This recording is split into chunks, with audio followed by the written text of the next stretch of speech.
mérite vraiment, vraiment. Voilà, une applaudissement très très fort.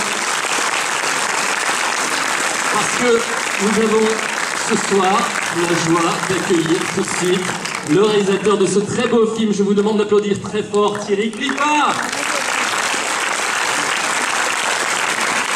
Thierry.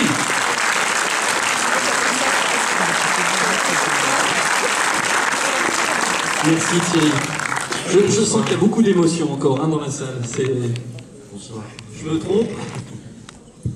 Thierry, merci pour ce film. Merci de m'accueillir ici. C'est vraiment le plus beau cadeau, c'est vraiment d'avoir une salle comme ça, pleine. C'est très émouvant. Voilà, de passer ce vendredi soir avec ces personnages et avec ce film qui me tient tant à cœur. Voilà. On est tous émus là, je crois, non? Bon, on va avoir plein de questions à vous poser, Thierry, c'est sûr, mais tout d'abord, je sais pour vous avoir vu quelques minutes avant, on peut le dire, c'est avant tout ce film, c'est une histoire. D'abord, c'est vous et votre amour et votre passion pour Catherine Deneuve, je me trompe? Non. Parce que ça part de là. Ça part de là, au départ. C'est, je pense, la rencontre la plus décisive que j'ai pu faire dans ce métier, dans ma vie de spectateur d'abord, puisque je l'ai rencontré quand j'avais 5 ans, enfin je veux dire en regardant Podane, comme beaucoup de gens de ma génération, et puis des générations. Et marche plus le micro aussi. Voilà. Et après, je l'ai rencontré. J'étais journaliste à Studio, et puis j'ai tout de suite voulu écrire un film, du cinéma des films pour elle. Donc j'ai écrit Le héros de la famille, Les jeux de sa mère, et puis voilà, à l'origine de ce film, il y a mon désir absolu d'écrire ce film pour elle, comme on écrit une lettre d'amour à quelqu'un, et voilà. Et je lui ai dit, j'avais l'envie de lui écrire un rôle dans un univers où on l'avait peu vu, voire jamais vu, un rôle d'héroïne qui pouvait s'inspirer de toutes ces grandes actrices des années 50 dans le cinéma américain, dans les films noirs américains, c'est-à-dire les rôles qui étaient destinés à Bette Davis, à Joan Crawford, à Barbara Stanwyck, ou plus tard à Gena Rowlands dans Gloria and Casamance. Et je me demandais comment une héroïne comme ça, sortie d'un film noir, des années 50, comment elle réagirait face au monde actuel, face à la voyoucratie d'aujourd'hui, face à la société d'aujourd'hui. Donc c'était ça notre parti pris de départ avec Cédric Angers. Et quand je lui en ai parlé, parce qu'on se voit beaucoup, on va au cinéma ensemble, on s'échange des séries, des livres, et je lui ai dit voilà, je vais vous écrire un personnage de guerrière, comme ça j'ai l'image d'une femme avec un fusil. Et je lui ai dit bon, je sais pas si vous accepterez le rôle, mais voilà, si vous l'acceptez pas, il y a une seule personne qui peut le faire à votre place. Alors, mais qui ça? Et je lui dis ça va vous surprendre, mais le seul qui peut faire ce rôle, c'est Clint Eastwood. Alors bon, ça l'a fait rire, et elle m'a dit laissez Clint Eastwood là où il est, et je ferai le rôle. Eastwood, Deneuve, même combat. Exactement. Et c'était la voir aussi, donc voilà, dans cet univers un peu décalé, et la confronter, c'est-à-dire confronter en plus l'icône du cinéma français, l'icône éternelle du cinéma français, à l'icône de la jeunesse, l'icône de notre époque, qui est Nekfeu, et confronter leurs deux univers, leurs deux mondes, et pour une rencontre qui, je l'espérais, soit explosive. Et elle est explosive. Alors je crois savoir, il y a des fans de Nekfeu dans la salle. Pas beaucoup, je crois. Vraiment pas beaucoup. Ah bon, il y a des fans de Nekfeu, ça existe, hein. Justement, la première rencontre entre Catherine Deneuve et Nekfeu, ça a dû être assez... La première rencontre s'est passée de manière assez classique, c'est-à-dire que j'avais organisé un dîner pour les acteurs du film, quelques jours avant le début du tournage, enfin 15 jours, 3 semaines avant le début du tournage. C'est dans un restaurant à Paris. J'ai invité Catherine, Nekfeu, Nicolas Duvauchel, Diane Kruger et Michael Cohen. Et c'est vrai que les gens étaient quand même très surpris quand ils passaient devant la table. Ils se demandaient ce qu'on était en train de fabriquer ensemble et ce qu'on allait faire. Et ça s'est tout de suite très bien passé. Ken, parce que donc j'imagine que vous savez que Nekfeu s'appelle en fait donc Ken Samaras. Est arrivé avec une petite chemise boutonnée jusqu'en haut et tout de suite ça a collé entre ces acteurs, entre ces personnalités. Ils avaient des choses à se dire, ils avaient des choses à se raconter. Et sur le tournage entre Catherine et Ken, bah, c'est un petit peu ce qui s'est passé avec le film. C'est-à-dire que la première scène qu'il a jouée dans le film, c'est la scène où il débarque dans son bureau et il la menace parce qu'elle n'est pas venue au premier rendez-vous. Et donc il fallait quand même avoir pas mal de culot pour arriver et menacer Catherine Deneuve. Donc on attendait tout ça d'une manière un petit peu fébrile, parce que tant qu'on n'a pas vu un acteur sur un plateau de cinéma, qu'on l'a pas vu en situation, on ne sait pas ce que ça va donner, est-ce qu'il va perdre ses moyens, est-ce qu'il va être à la hauteur. Et il a été plus qu'à la hauteur, c'est-à-dire qu'il était pas du tout, alors qu'il est quand même assez discret dans la vie, assez presque effacé. Là tout de suite il avait une assurance incroyable. Et il l'a menacée et elle a aimé ça et à la fin de la journée elle m'a dit je pense que ça va être très bien. Ouais, ça a été très bien et après pendant tout le long du leur rapport a évolué un petit peu comme il évolue dans le film, c'est-à-dire que ils ont appris à se connaître, ils ont appris à s'apprécier et Catherine était très tendre avec lui, très à la fois maternelle mais pas du tout pour lui donner des conseils ou elle est jamais, enfin Catherine n'est pas sur un piédestal ni rien, donc c'était un rapport très direct parce qu'elle est très directe et lui-même est assez direct et on est allé le voir après à Bercy en concert et voilà, elle a vachement aimé, enfin elle a beaucoup aimé et ça a été, oui ça a été, de toute façon c'est un tournage qui a été vraiment béni des dieux, qui était très gracieux malgré la tension, malgré la noirceur de l'histoire. En tout cas, pour vous, enfin, moi, en ce qui me concerne, c'est sûr, mais un acteur est né, là. Non, on peut le dire. Je sais pas, c'est à vous de le dire. Moi je l'adore.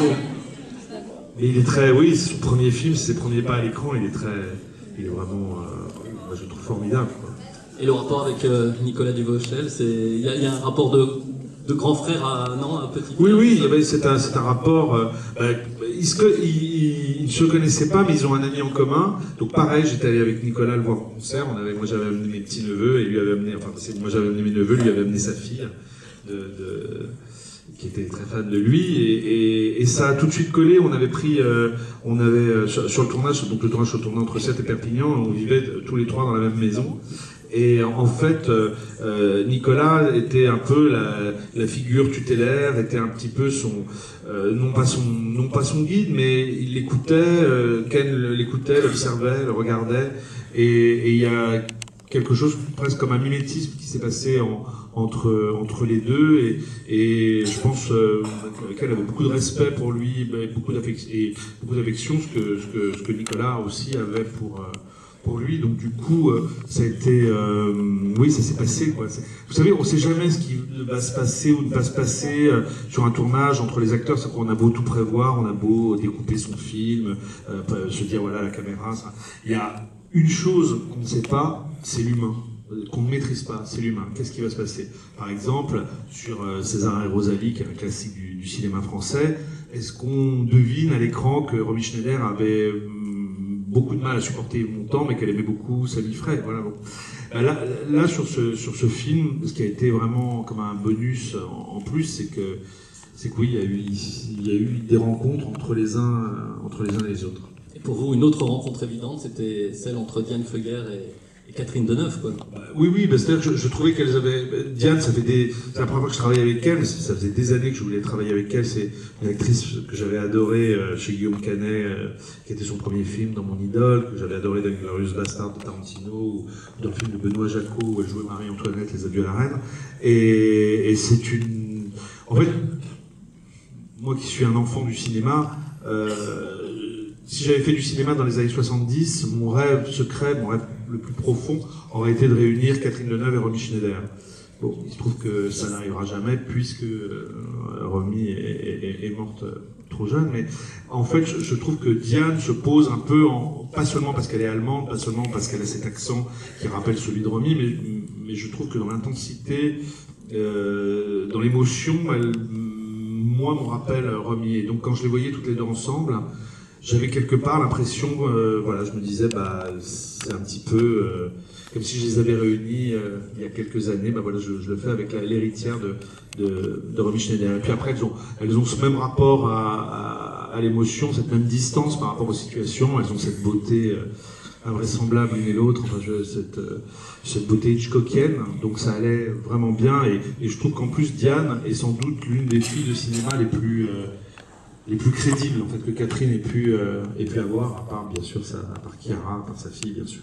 Et quand on tourne avec Catherine Deneuve, on se sent comment? Tout petit Non, non, parce qu'elle elle ne m'aurait jamais laissé me sentir tout petit.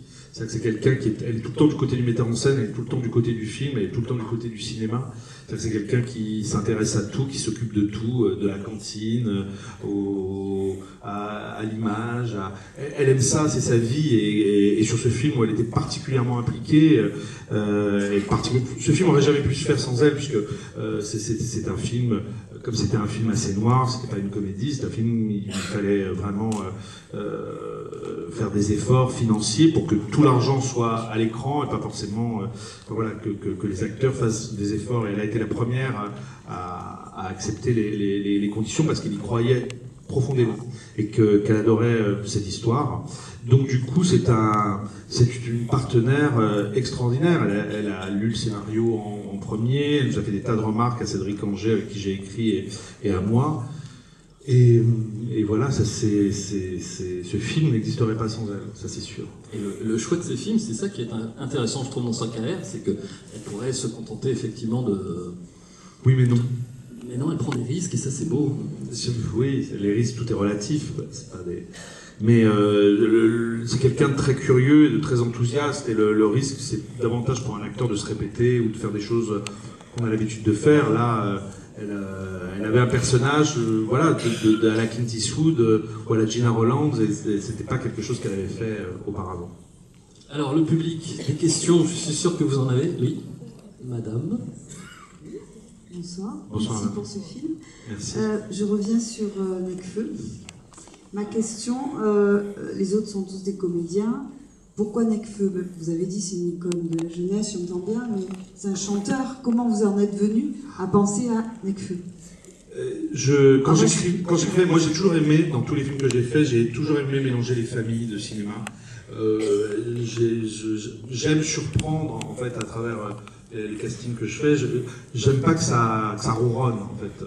Et j'aime mêler les générations. J'aime surtout mêler les comédiens qui ont beaucoup d'expérience et les comédiens plus débutants, voire totalement débutants. Et en fait, je suis tombé sur une couverture des Inrecuptibles où il était en couverture avec Virginie Despentes pour une interview croisée. Et j'ai trouvé qu'il avait une gueule incroyable et qui correspondait vraiment au personnage que j'étais en train d'écrire. Donc j'ai lu son interview, puis je connaissais comme ça de nom, mais sans véritablement connaître son rap. Et ça m'a intéressé, je l'ai trouvé intéressant, je trouvais que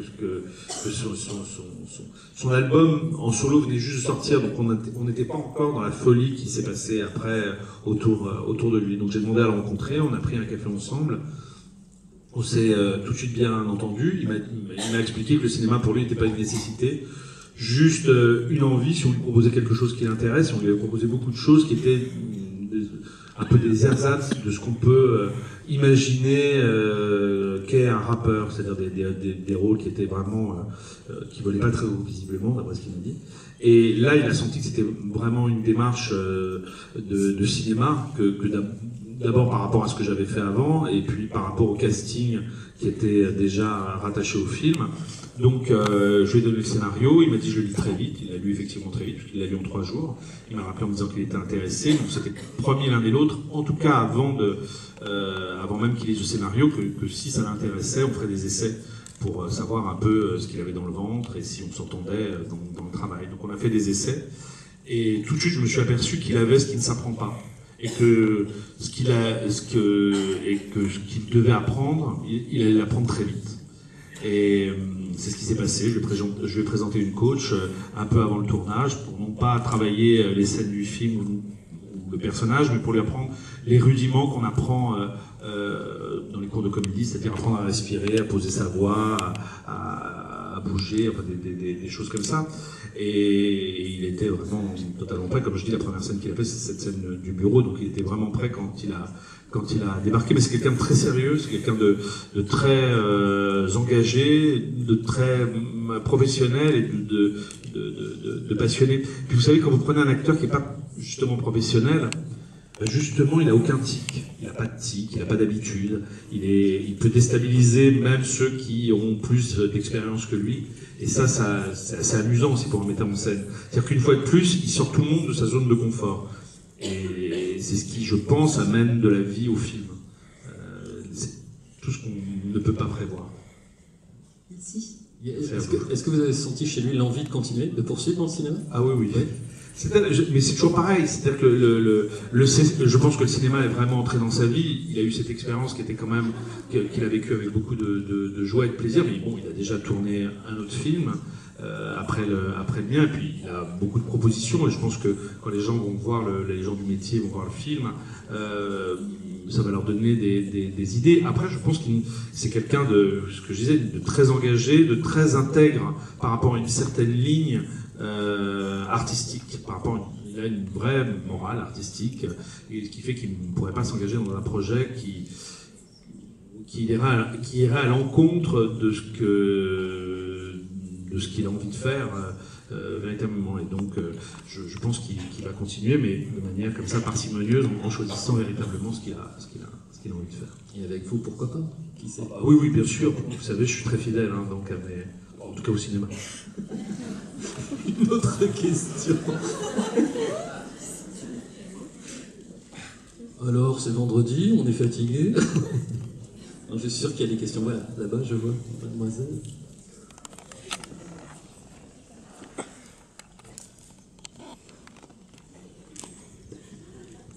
Bonsoir. Bonsoir. Merci infiniment pour ce film, vraiment.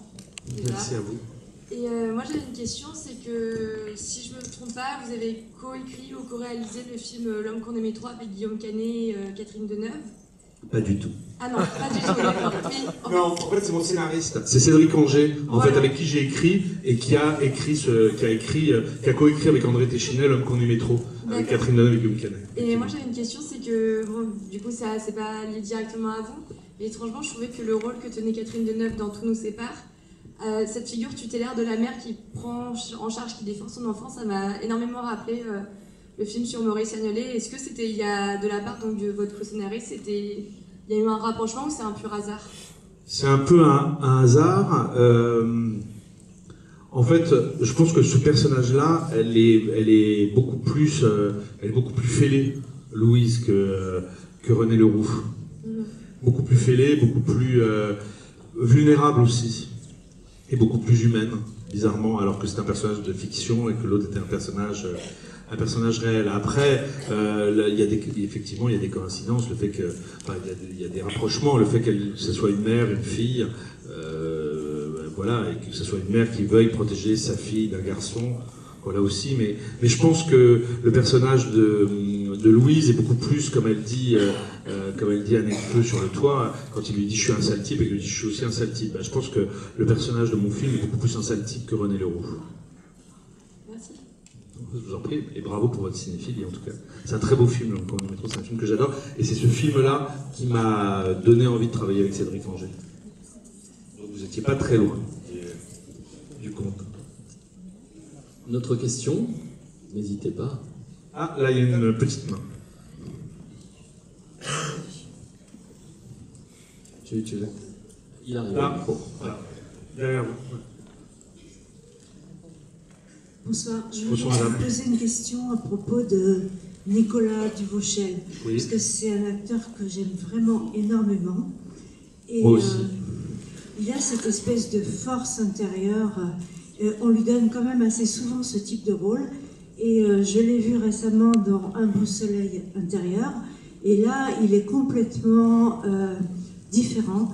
Il est presque atone. Il est donc c'est un indécis, etc. Et je voulais savoir s'il avait tourné ce film-là avant le vôtre ou après. Il a tourné le film de Claire Denis après le mien. Après le vôtre. Bien après le mien. Parce qu'il l'a tourné, je vais vous dire, il l'a tourné en début d'année, au mois de janvier, février, et nous on l'a tourné en juillet dernier, en juin-juillet dernier. Donc il l'a tourné après. C'est un acteur absolument éblouissant. Vraiment, je suis désolé qu'il soit pas là ce soir, c'est pas son genre, il est vraiment au fond de son lit depuis 3 jours. Voilà. Et ça, c'est malheureusement, je peux pas le remplacer. Il a fait déjà toute la tournée avec moi. Et bon, mais c'est un acteur magnifique. C'est quelqu'un avec qui je m'entends à merveille. On a fait 2 films ensemble, Les yeux de sa mère et celui-là. Et j'ai fait une pièce de théâtre avec lui qui était une pièce de Marguerite Duras, Les journées entières dans les arbres, avec Fanny Ardant, Agathe Bonizien et lui. Il jouait le fils de Fanny Ardant dans la pièce. Et c'est quelqu'un qui, je pense, qui au départ est une nature, qui est quelqu'un qui a jamais pris de cours de comédie, mais qui a appris comme ça sur le tard, en fréquentant les plateaux et surtout en fréquentant de très bons metteurs en scène. C'est-à-dire que dès le départ, il a été choisi par des gens comme Claire Denis, comme Éric Zonka, comme Xavier Giannoli, et donc c'est la meilleure des formations qui soit. Et pour moi, c'est comme un frère. Et sur ce film où je l'avais prévenu que le rôle était moins important que les 3 autres, mais que c'était un rôle essentiel et que surtout c'était un personnage dont l'ombre allait planer jusqu'à la fin du film. J'avais besoin de lui parce que c'est, je pense, le seul acteur de sa génération capable de passer dans la même scène d'une émotion à une autre, d'une colère à un chagrin. Et Diane avait très peur, notamment de la scène dans la chambre quand il va pour s'ouvrir la gorge et qu'il la menace. Elle avait très peur que cette scène qu'on bascule dans le Grand Guignol, dans quelque chose qui serait pas réaliste. Et en fait, elle a été mais vraiment subjuguée, comme elle dit que c'est sans doute l'acteur avec lequel elle a tourné qui a le plus épaté. Mais c'est vrai qu'il a rien n'est jamais truqué avec lui. Il joue sa vie à chaque prise. Et comme on s'entend très bien et qu'on se connaît vraiment maintenant par cœur, il n'y a pas besoin on n'a pas besoin de s'expliquer, on n'a pas besoin de se parler, on n'a pas besoin d'être dans la psychologie du personnage. Un regard suffit, une intonation suffit. Et comme il disait dans d'autres débats où il était, il disait qu'en fait la difficulté dans le fait qu'on se retrouve, c'est que, et moi ce qui m'a beaucoup touché, c'est qu'il a toujours peur de me décevoir et de ne pas être à la hauteur de ce que j'espère de lui. Alors qu'en fait, chaque fois il me surprend encore plus. Et c'est vraiment quelqu'un avec qui je pense que je travaillerai toute ma vie et on a déjà d'autres projets ensemble et c'est vraiment voilà, un acteur magnifique. J'ai pas encore vu le film de Claire Denis, mais tout le monde m'a dit qu'il était étonnant dedans et je vais y aller dès que je vais avoir un petit trou dans un peu du temps de tourner province. Voilà. Et justement, par rapport à Nicolas Duvauchel et son travail, il y a beaucoup de travail de répétition, où il y a de l'impro, il est nature... Non, il n'y a aucune impro. Après, il n'y a aucune impro, il y a un scénario, il y a une situation, il y a des dialogues. Après, on fait une petite cuisine, c'est-à-dire que dans ce genre de scène, c'est vraiment les scènes les moins improvisées, parce que sinon, l'acteur peut vite partir dans un numéro, justement dans un numéro d'acteur, et ça, c'est vraiment pas intéressant du tout. Après, il y a ce qui me donne, qui est tout le temps imprévisible, c'est-à-dire que quand je me lance dans un film, si je savais à quoi allait ressembler ce film, j'aurais plus envie de le faire. Et ben, c'est pareil avec les acteurs, c'est-à-dire que si je savais comment ils allaient jouer la scène, ça m'intéresserait plus. L'acteur ne m'intéresserait plus, enfin ça m'intéresserait pas de le voir jouer, et je perdrais la sensibilité que je peux avoir en le regardant jouer. Donc pour moi la surprise elle n'est pas du fait de rajouter un dialogue ou de couper un dialogue. Enfin, ça, on peut couper tout ce qu'on veut, on peut changer des mots si on s'est concerté avant, mais au contraire ce genre de scène c'est vraiment très chorégraphié, on sait exactement où on va, et c'est à l'intérieur de cet espace, que le comédien trouve sa liberté et que moi j'essaye de choper sa vérité, quoi.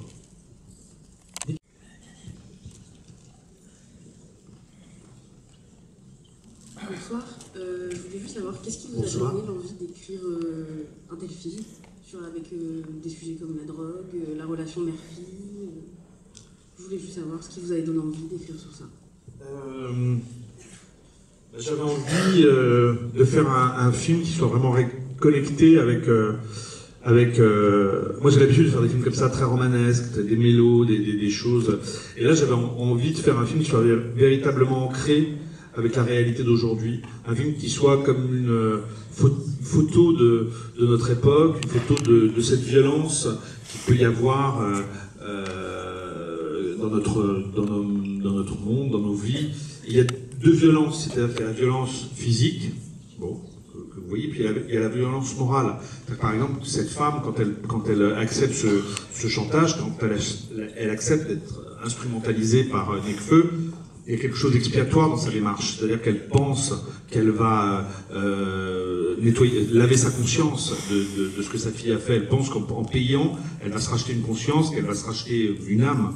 Et bon, bien entendu, ça va pas du tout se passer comme ça, mais cette violence-là, moi je la trouve encore, cette violence morale, que peuvent avoir une certaine bourgeoisie ou des gens qui pensent que tout peut s'acheter, et notamment sa conscience.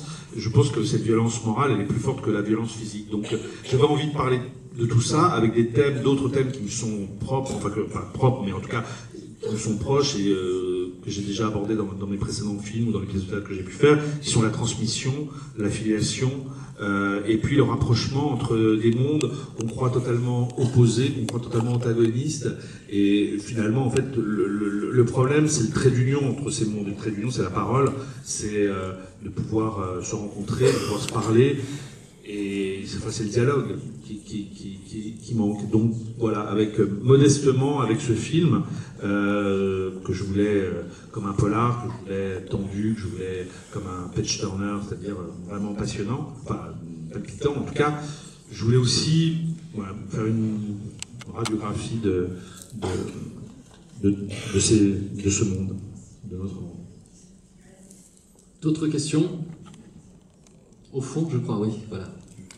Moi, j'aurais voulu savoir Bonsoir. d'où vient le titre du film. Comment? D'où vient le titre du film? Pourquoi il est venu très vite. Il est venu très vite, le titre du film est venu très vite au moment de l'écriture, et très vite on s'est... tout nous sépare. Il était assez évident ce titre à partir du moment où il y avait ce personnage de Louise, ce personnage de Ben, ces deux mondes comme ça qui n'avaient rien à faire ensemble. C'est-à-dire qu'a priori, tout les sépare, et puis Catherine Deneuve, Nekfeu, a priori tout les sépare, alors qu'en fait, à la fin du film, j'espère qu'on pense le contraire, parce qu'en fait, rien ne les sépare, tout les rapproche. En tout cas, leur humanité fait que voilà, ils sont pas si loin que ça. C'est vraiment un titre pour qu'à la fin on comprenne le contraire. Un titre qui est une fausse piste. Thierry, je sais que vous êtes passionné, demoiselle, et avant, je sais que vous êtes un passionné de cinéma, cinéphile. Vous avez été journaliste pour un magazine de cinéma, Studio. Qu'est-ce qui vous a donné envie de finalement passer à la réalisation? C'était non, ça a toujours été C'était votre première désir avant d'être... Ça a toujours été ma passion, ça a toujours été... J'allais au cinéma avec ma grand-mère quand j'étais tout petit, et elle avait instauré une règle qui était un film pour enfants, un film pour adultes, et elle se disait que de toute façon, même si je comprenais pas tout, j'en retiendrai toujours quelque chose. Et j'ai vraiment appris la vie à travers les films, et quand je suis rentré à 22 ans à Studio, et je suis d'ailleurs très heureux parce que a priori, il y a quelqu'un qui a assisté à ma naissance, voilà, qui est Sylvie Gontier, qui a travaillé à Studio avec moi, qui était vraiment comme une grande sœur dans mon parcours, et je suis particulièrement ému et content qu'elle soit là. Et qui donc m'a vu arriver à Studio Magazine avec, voilà, j'avais juste ma passion et mon envie de cinéma, mais je leur ai tout de suite dit, je vous préviens tout de suite, je vais pas rester très longtemps parce que moi je vais faire des films. Voilà, ils m'ont répondu, tu sais, ils disent tous ça en arrivant, et il y en a peu qui réalisent leurs rêves. Donc je suis resté un peu plus longtemps que prévu parce que j'ai adoré ça, j'ai adoré parce que c'était une vraie famille, et j'ai passé ma vie à essayer de recréer des familles. que ce soit aujourd'hui en faisant des films, et que ce soit à l'époque avec Studio. Et puis à un moment donné, je me suis senti prêt, c'est-à-dire que j'ai beaucoup fréquenté les tournages de cinéma, j'ai beaucoup appris presque à mon insu, en allant observer sur les plateaux des gens comme Claude Sautet, comme André Téchinet, comme Nicole Garcia, comme Alain Resnais ou comme Claude Chabrol. Et quand je me suis senti prêt, j'ai écrit un court-métrage que j'ai tourné, et ce court-métrage c'était avec Daniel Darieux, Sandrine Kiberlin et Michael Cohen, déjà qui est là aussi dans le film. Et puis voilà, les choses se sont enclenchées après, et avec regret, j'ai quitté ma vie de journaliste, hein, mais c'était pour passer à ce qui m'avait toujours motivé, quoi. Merci Studio Magazine. Alors, une question, je crois. Oui. Moi, je voulais vous demander, du coup... je ne vois pas. Je suis là. Ah, bonjour. Bon. Et je voulais vous demander comment vous est venue l'idée du tournage, pour le lieu, en fait. Comment vous avez choisi le lieu, et comment ça s'est passé, etc. Écoutez, il y a Sète, il y a une partie du tournage qui s'est passé à Sète, dans la région de Sète, et puis après aussi Perpignan et sa région. En fait, il y avait plusieurs choses, c'est que je voulais faire un film noir au soleil, parce que d'habitude, la plupart des polars français ou les films se passent toujours sous la pluie, en hiver, avec des gens qui font la gueule, et moi je voulais que c'était du soleil, en tout cas. Je me disais que c'était plus décalé. Et puis j'avais beaucoup, comme j'ai dit, de films américains en tête, et donc je trouvais que les marais, que tout ça, il y avait un côté, le fait que ça se passe en été, qu'il fasse très chaud, qu'il y ait une certaine moiteur, j'avais l'impression que du coup on était un peu comme si on était dans le Bayou en Louisiane. Et après, ce qui m'intéressait dans cette cité qui se trouve sur l'île de Thau, donc sur un étang, ce qui me plaisait, c'est que d'habitude, les quartiers chauds sont toujours excentrés par rapport au centre-ville, et que là, au contraire, cette cité, elle est vraiment tout près du centre-ville, et qu'elle est tout près, en tout cas, du chantier naval où travaille Catherine Deneuve. Et donc, ces personnages sont collés les uns aux autres. Ils ne se voient peut-être pas, comme il lui dit, d'ailleurs, quand il vient la menacer dans son bureau, il dit « tu passais comme ça et tu ne me voyais même pas ». C'est un peu ça, et je trouvais que cette proximité était intéressante, en fait, que ces gens-là vivaient pas très loin les uns des autres, mais qu'ils ne se parlaient pas, qu'ils ne se voyaient pas, qu'ils n'avaient rien à faire ensemble a priori, ce qui finalement s'avérera le contraire à la fin. Donc voilà, il y avait cet aspect géographique et puis cet aspect aussi visuel qui était très, très, très important pour moi. D'accord, merci. Merci. Et pourquoi pas Marseille, que vous connaissez très bien, je crois. Pas que je connais très bien, j'ai une de la famille de Marseille. Mais mon grand-père qui était de Marseille, Maison, qui sont dans la salle aussi. Et en fait, parce que Marseille, je trouve ça formidable, mais il y a eu beaucoup de films, justement de polar à Marseille, beaucoup de films comme ça, et finalement cette région de Sète et de Perpignan, moi j'aime bien aller dans des endroits qui n'ont pas forcément déjà eu beaucoup de tournages, qui sont, voilà, ces marais par exemple, qui n'ont jamais été filmés, cette maison où elles vivent toutes les deux n'a jamais été filmée non plus, donc c'était voilà, important d'être dans des lieux qui ne sont pas tout de suite... J'aimais bien que ça soit... Sète, c'est moins grand que Marseille, c'est pas... Ça n'a pas la même... Sète, on pense à Georges Brassens, on pense à des choses comme ça, finalement assez douces, et que justement la violence émerge d'un endroit qui soit plus... d'un endroit où on ne s'y attend pas nécessairement. Et je trouve que ça donne une lumière en plus au film assez particulière. C'est très intéressant. J'ai une dame l'autre jour qui m'a dit « Vous n'avez pas filmé le soleil ». Donc je suis très content que vous me disiez qu'il y a une belle lumière, parce que... Allez, une question, allez, on se lance. Monsieur. Bonsoir. Alors, je voulais vraiment vous féliciter, mais pour la mise en scène. Merci. Parce que d'avoir filmé les gros plans comme ça, c'était fabuleux. Et est-ce que Cédric Inger, en ayant réalisé déjà et le tueur et l'avocat, n'a pas eu envie justement de le réaliser? Certainement pas, je l'aurais étranglé. Et il a surtout réalisé La prochaine fois, je viserai le cœur, qui est un film absolument magnifique. Non, bah, c'était les tâches étaient bien réparties, et puis je ne sais pas s'il aurait eu envie de le réaliser. C'est-à-dire Cédric, ça a été un accompagnateur merveilleux. C'est quelqu'un, en fait, pareil, qui m'a sorti de ma zone de confort, qui était. Je suis allé vers lui parce que j'avais pas nécessairement toutes les clés pour écrire un polar. Je savais. Allô? Je savais où je voulais arriver, mais je ne savais pas comment y arriver. Et Cédric a été un partenaire, un guide et quelqu'un qui m'a bousculé. Il me trouve très sentimental et moi je ris parce que je le trouve très cynique. Donc on se complète bien, c'est-à-dire qu'on est tous les deux très angoissés, mais on n'a pas forcément les mêmes angoisses. On fait pas les mêmes films et pourtant on a la même cinéphilie, on aime les mêmes films. Mais on a été très complémentaires. Et je savais qu'il m'emmènerait sur un chemin où j'avais envie d'aller, mais je vous dis, je ne savais pas si je serais capable d'aller jusqu'au bout. Donc voilà, mais il fera le remake américain. Je crois que nous avons une question. Bonsoir Thierry. Tout d'abord, merci pour ce film qui m'a rempli d'émotions. Merci. J'ai pensé à ma question en vous écoutant parler, puisque vous avez parlé de cette maison.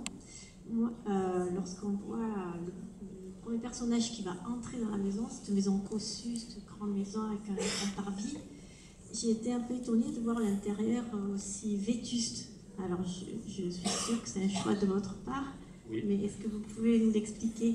Vous savez, c'est comme toutes ces grandes maisons. En fait, c'est une maison qui a été construite à la fin du 19e par un architecte danois qui s'est installé dans la région pour des raisons de santé, qui donc a fait comme ça quelques maisons, quelques lieux de vie et qui ne sont pas du tout dans l'architecture de Perpignan ou des alentours. Et en fait, vous savez, c'est comme ces grandes maisons, et d'ailleurs Catherine Deneuve l'explique à la fin quand elle explique comment elle a trouvé cette maison et est-ce que cette maison représentait pour elle quand elle y est venue s'installer, quand elle était jeune, amoureuse et que sa fille parlait à peine le français. C'est que c'est des maisons tellement dures à entretenir que finalement on voit bien qu'elle roule pas sur l'or non plus, même si elle a un travail, même si on voit bien qu'ils ont eu des problèmes financiers, donc elle n'a pas eu le temps de... Voilà, elle n'a pas les moyens de l'entretenir comme elle voudrait l'entretenir. Je pense que dans ce genre de maison, il y a toujours des travaux à faire en permanence.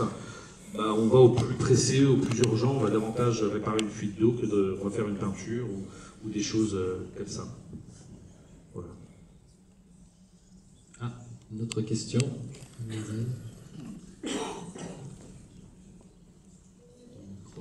Il arrive le micro. Bonsoir. Bonsoir. Merci pour votre film. Merci. Je voulais vous demander comment est-ce qu'il y a eu un travail de recherche sur justement sur la violence en fait dans les cités et sur justement la drogue, tout ça, et comment justement vous l'avez filmé avec un certain réalisme sans juger ce qui se passait, mais juste avec votre caméra. C'était ma question. Voilà. Comment vous avez fait ce travail Est-ce qu'il y a eu un travail de recherche ou dans votre scénario c'était vous avez eu connaissance de ce milieu-là, vous l'avez vécu ou non, je sais pas, parce que ça fait bizarre de voir ça. À l'écran, pour moi, c'est la première fois que je vois une réalité aussi dure sur un grand écran. En général, c'est des documentaires, mais qui sont pas très réalistes ou objectifs, en tout cas. En fait, il y avait quelque chose, c'est que je voulais absolument pas... je voulais pas utiliser la violence, je voulais qu'elle soit réaliste, qu'elle soit brute. Donc, comme je vous ai dit, j'ai un passé quand même de journaliste, donc j'ai l'habitude de beaucoup travailler mes sujets, de beaucoup me renseigner, de beaucoup lire. Après, j'ai passé beaucoup de temps dans cette cité. Alors, cette cité, on n'y débarque pas en posant sa caméra quelque part et en se disant je vais faire un peu ce que je veux. Et on a besoin d'intermédiaires et de gens qui vous ouvrent les portes, qui vous guident un petit peu, qui vous ouvrent les portes. Donc oui, on a pas mal étudié avec Cédric, on s'est beaucoup renseigné. Après, il y avait les figures, c'est un polar, donc il y avait des figures de genre, il fallait qu'il y ait des... sur le trafic de drogue, tout ça, donc je ne suis pas trafiquant de drogue, parce que je serais beaucoup plus riche, je pense. Mais non, surtout ce qui m'intéressait par rapport à la violence, c'était la manière dont cette jeunesse était familière de cette violence, et finalement cette violence ne l'impressionnait plus tant que ça. Et ce qui était important aussi en installant ce climat très tendu, ce climat violent au début du film, c'était de se dire que finalement le danger était partout, à chaque instant, et du coup ça rendait les personnages de Catherine Deneuve et de Diane Kruger beaucoup plus en péril et en danger que ce qu'on pouvait imaginer. Et après, je voulais aussi qu'il y ait des moments où on filme cette cité pour ce qu'elle est vraiment, c'est-à-dire tous ces moments vus du toit, ou ces moments vus de l'appartement de Ben et de sa mère, où on voit finalement ces jeunes qui sont là, on voit ces enfants courir dans la cour de récréation, on voit ces amoureux ou ces gens qui ont du chagrin et tout, que ce soit montrer ce lieu de vie où les gens sont heureux, malheureux, enfin où ils vivent, et que la violence elle est plus cachée, elle est plus souterraine. Mais la violence elle est un peu partout, et c'est vrai qu'il est très il avait écrit Petit lieutenant de Xavier Beauvois, donc L'homme qu'on aimait trop, il a été l'avocat, le tueur, donc il connaît très très bien tous ces lieux, il a beaucoup enquêté dessus, il a beaucoup, donc il fallait que ça soit crédible, et une fois de plus pas stylisé pour que ça fasse pas gadget. Je voulais qu'elle soit là, voilà, qu'elle soit dérangeante, qu'elle secoue, qu'elle ait une vraie crudité, brutalité, mais pour installer ce climat et être au plus près d'une certaine forme de vérité. C'est réussi. Allez, une dernière petite question. Qui se lance? Madame?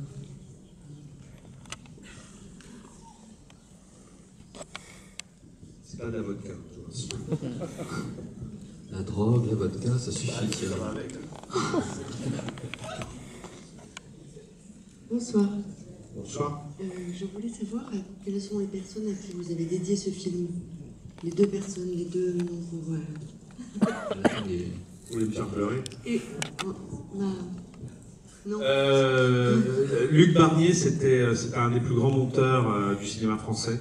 C'est le monteur de Benoît Jacquot, d'Olivier Assayas, et c'était mon monteur. En fait, j'ai fait mes 3 premiers films avec lui. C'était pour moi comme un parrain de cinéma, quelqu'un qui avait un talent dingue, et puis voilà, qui est mort avant que je fasse ce film. Et puis l'autre personne, c'est mon oncle, qui s'appelait Bernard Garnier, qui était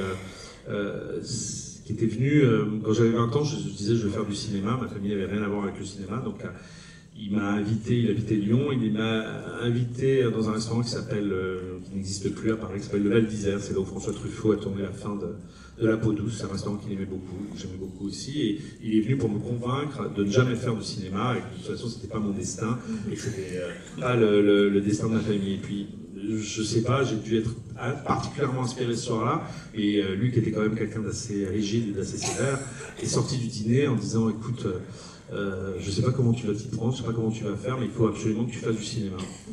Et il a convaincu mes parents, il a convaincu ma famille de me laisser poursuivre mon rêve. Et en fait, il est mort juste avant le tournage, très rapidement. Donc c'était normal que, j'ai même pas pensé, mais c'était normal que tu aies dit ce film. Merci. Voilà. Et pardon. Non, pas du tout, ça fait plaisir de parler d'eux, en fait. C'est-à-dire qu'ils sont toujours vivants. Thierry, merci beaucoup. Merci à vous. Merci d'avoir été là sur ce beau film qui sort le 8 novembre. Très important, parlez souvent autour de vous.